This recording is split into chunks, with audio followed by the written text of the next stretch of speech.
నమస్తే. ప్రస్తుతం మనతో పాటు సీనియర్ జర్నలిస్ట్ జయదేవ్ గారు ఉన్నారు. ఆయనతో మాట్లాడదాం. నమస్తే సార్. సార్, డమ్మీ ఈవీఎంలు ఇది అటు ఏపీలో ఇటు తెలంగాణలో, ఇంతకుముందు తెలంగాణలో వైరల్ అయింది, ఇప్పుడు ఏపీలో వైరల్ అవుతుంది. అంటే వైసీపీ ఒక గేమ్ స్టార్ట్ చేసింది, డమ్మీ ఈవీఎంలను తీసుకొస్తుంది అని చెప్పేసి ఆరోపణలు వస్తున్నాయి. దీని గురించి మీరేమంటారు?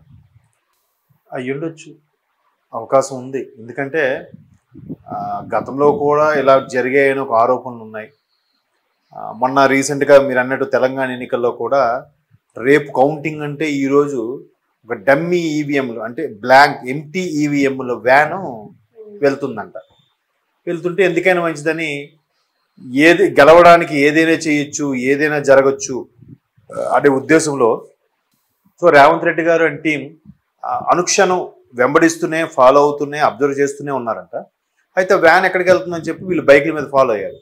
అది వెళ్ళి స్ట్రాంగ్ రూమ్ దగ్గరకు వెళ్ళబోతుందంట. స్ట్రాంగ్ రూమ్ అంటే ఏవైతే పోలైన ఏవిఎంస్ ఉన్నాయో వాటి దగ్గరికి. ఎందుకంటే ఇవి ఖాళీవి పక్కన పెడదామని పక్కన ఎందుకు పెడతారు అంటే అప్పుడు దానికి కాంగ్రెస్ నాయకులు ఇచ్చిన స్టేట్మెంట్ ఆరోపణలు ఏంటంటే ఒకవేళ డమ్మీ తీసుకెళ్ళి పోలైన వాటిలో తీసి రీప్లేస్ చేశారనుకోండి, ఎక్కడెక్కడ డౌట్గా ఉన్న స్థానాలన్నీ, అప్పుడు ఏమవుద్ది? ఇప్పుడు ఫర్ ఎగ్జాంపుల్ 10 ఉన్నాయమ్మా, 10 ఈవీఎంల్లో 6 ఈవీఎంల్లో ఫుల్ ఒక పార్టీకి సమ్మెక్స్ అనే పార్టీకి ఫుల్ మెజార్టీ వచ్చింది. 4 ఈవీఎంల్లోనే ఒక పార్టీకి వచ్చింది. అప్పుడు తెలివిగా ఆ 6 ఈవీఎంలు ఎక్కడెక్కడ ఉన్నాయో ఏ స్థానాల నుంచి వచ్చే తెలుస్తాయి కదా. ఆ 6 ఖాళీ చేసి ఎంటీ పెట్టారనుకోండి, ఈ 4 ఈవీఎం నుంచి గెలిచి 4 కాదు 2 గెలిచినట్టే కదా. అదే కదా ఇప్పుడు మన దగ్గర నేను ముత్తుకునేది. అంటే చాలా మంది మేధావులు కూడా చెప్తుంటారు, మన దగ్గర మన రాజ్యాంగంలో ఒక ఎమ్మెల్యేగా కానీ ఒక ఎంపీగా కానీ ఒక స్థానిక ఎన్నికల్లో సర్పంచ్గా కానీ గెలవడానికి ఒక ప్రామాణికం అంటూ ఏదీ లేదు. ఉన్న ఓట్లు ఎవడికి ఎక్కువ వస్తే వాడే పోటుగాడు. ఈ ఓట్లు ఉన్నాయి, ఒకటి 200, ఒకటి 300, ఒకటి 400 వచ్చాయి. ఎన్ని? 4, 3, 7, 2, 9, ఇంకోటి 100. 400 వచ్చినోడే తోపు. లేదా ఒకటికి 200, ఒకటికి 250, ఒకటికి 270, ఒకటికి 180, ఒకటికి 96 ఇలాగ వచ్చాయి అనుకోండి. ఆ 270 వచ్చినోడే ఎమ్మెల్యే. దానికి ఒక పాస్ మార్కు అదేం లేదు కదా. సో అలాగా 10 ఈవీఎంల్లో 2 ఈవీఎంలే ఉన్నాయి, మిగతా 8 ఈవీఎంలు డమ్మీ అయిపోయాయి అనుకోండి. ఈ 2 ఈవీఎంలు గెలిచినోడే ఎమ్మెల్యే కదా.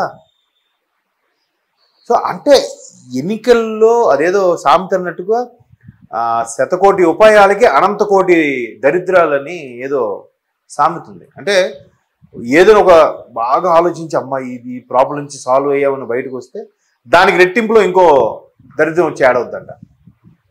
ప్రతి దాంట్లో కూడా ఒక మంచి దగ్గరే చెడు త్వరగా వెళ్ళిపోతుంటుంది. అందుకే అన్నారు శతకోటి ఉపాయాలకి అనంత కోటి దరిద్రాలు. ఉపాయం ఆలోచించి పెట్టుకునేసరికి అక్కడ అపాయం వచ్చేస్తుంటుంది.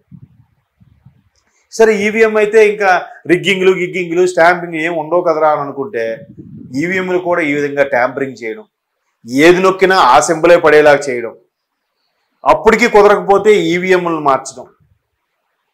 చూసారా? మేబీ అయిండొచ్చు.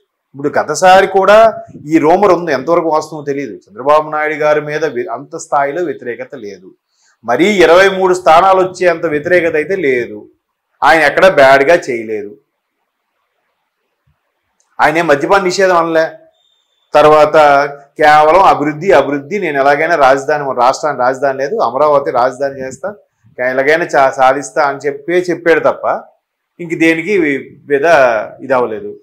ఇప్పుడు వీళ్ళు ఏం చేస్తున్నారు? మద్యపాన నిషేధం చేస్తా అన్నారు, అభివృద్ధి చేస్తామన్నారు, ప్రాజెక్ట్ పూర్తి చేస్తామన్నారు, ఒక్కటి కూడా చేయలేదు. రెండోసారి కూడా లేదు, ఇంకా క్యాపిటల్ ఎస్టాబ్లిష్ అవ్వలేదు, లేదంటే కంపెనీలు రావాలి ఇలాంటి అనుకున్న నేపథ్యంలో ఒక్కసారిగా తారుమారు అయిపోయింది. మరీ ఈయనకి 151, ఆయనకి 23 వచ్చేంత వ్యతిరేకత అయితే లేదు కదా. సో అందులో ఇది కూడా జరుగుండొచ్చు అని కొంతమంది విశ్లేషకుల అభిప్రాయం. అది నేను కూడా నాకు కూడా నిజమేనేమో అనిపిస్తుంటుంది ఒక్కోసారి.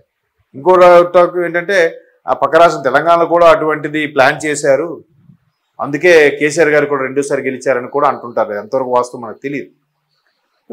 ఏముందిలేండి, నరం లేని నాలుగు ఏమైనా మాట్లాడుతుంది. కానీ అది మొత్తం మీద ఈవీఎం ట్యాంపరింగ్లు కానీ, ఈ ఎంటీ ఈవీఎంను రీప్లేస్ చేయడం కానీ, లేదా ఒక బటన్ నొక్కితే ఇంకో బటన్కి యాక్సెప్టెన్స్ వెళ్ళిపోవడం కానీ, ఇట్లాంటివి కూడా కొన్ని జరిగాయి. కాకపోతే ఈవీఎం స్టార్ట్ చేసి ఆల్రెడీ ఒక 15-20 ఏళ్ళు అవుతుంది కాబట్టి పెద్ద ప్రాబ్లం లేదు. మెల్లిమెల్లిగా ఒక్కొక్క సమస్యని అధిగమించి రెక్టిఫై వస్తున్నారు. కాకపోతే భద్రతా బలగాలు ఏవైతే ఉన్నాయో, వ్యవస్థలో పనిచేస్తున్న నాయకులు ఎవరైతే ఉన్నారో వాళ్ళు ఏ పార్టీకి కొమ్ము కాయకుండా, ఎవరి వైపు కూడా మొగ్గు చూపకుండా, నిఖార్సుగా నిస్వార్థమైన నిష్పక్షపాతంగా రాజకీయాలు కానీ ఎన్నికల నిర్వహణ కానీ జరిగితే ఖచ్చితంగా మెజార్టీ ఉన్నోడే గెలుస్తారు. మరి ఇప్పుడు కొన్ని స్థానాల్లో అభ్యర్థులకు చాలా ప్రాధాన్యత ఉంటుంది. అభ్యర్థుల ప్రాధాన్యత ఉన్నప్పుడు కూడా ఆ అభ్యర్థి ఓడిపోయాడరా అంటే సంథింగ్ ఇస్ దేర్, అంతేనా? ఆ బిహైండ్ సీన్ ఏదో జరిగింది, మనకు అది తెలియదు, ఎప్పుడుకో తెలుస్తుంది. ఇప్పుడు మొన్న శ్రీనివాస్ గౌడ్ ఉన్నారు, ఎన్జిఓస్ అధ్యక్షుడు తెలంగాణ మీద. మరి ఆయన మీద ఓడిపోయిన వ్యక్తి కేసు వేశారుగా ఏదో జరిగిందని.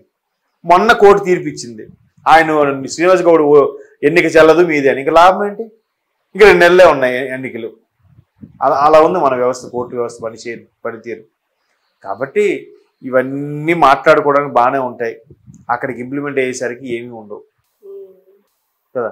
సో అందుకు ఇలాంటి విషయాల్లో ఏమైనా జరగచ్చు. ఒకవేళ కేసు వేసి కోర్టులు ఉన్నా కోర్టు చుట్టూ తిరగాలి, ఈరోజు సమయం గడిచిపోతుంది. లాభం ఏంటి? వెంటనే ఇలాంటివన్నీ తీర్పిస్తే బాగుంటుంది.